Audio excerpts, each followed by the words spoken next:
Willkommen zu dieser technischen Anleitung zum Lenovo Ideapad 315 IAU7. Wir sind Kelatos Informática, Spezialisten für technische Reparaturen. Wir holen dein Gerät direkt bei dir zu Hause ab, führen eine kostenlose Diagnose durch und schicken dir einen Kostenvoranschlag, bevor wir reparieren. Keine Anrufe, keine Fahrten. Wir befinden uns in der Calle Joaquín María López 26, Madrid. Bequem, transparent und professionell. Link in der Beschreibung. Wenn dein Lenovo Ideapad 315 IAU7 beim Arbeiten komische Geräusche macht, kann das auf ein Problem mit der Festplatte hindeuten. Oft entstehen solche Geräusche durch mechanische Fehler oder Abnutzung.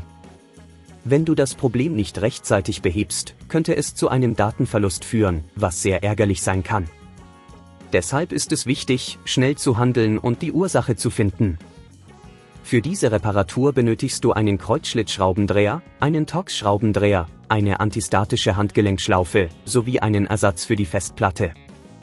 Zuerst musst du das Gerät ausschalten und vom Stromnetz trennen.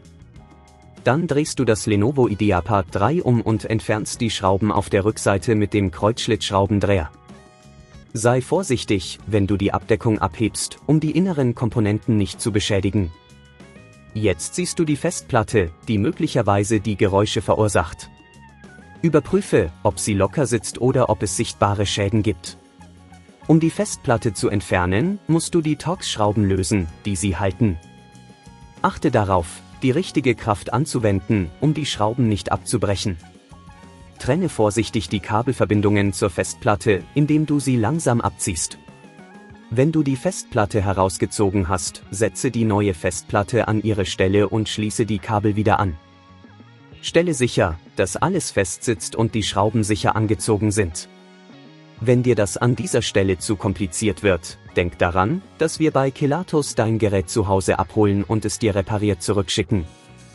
Jetzt kannst du die Rückabdeckung wieder anbringen und die Schrauben festziehen.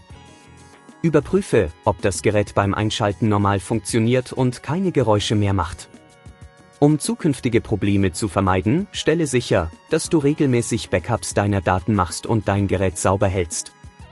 Vermeide es, das Laptop über längere Zeiträume extremen Temperaturen auszusetzen. Wenn du kein Risiko eingehen willst, bei Kelatos holen wir dein Gerät ab, reparieren es und liefern es dir nach Hause, deutschlandweit. Link in der Beschreibung.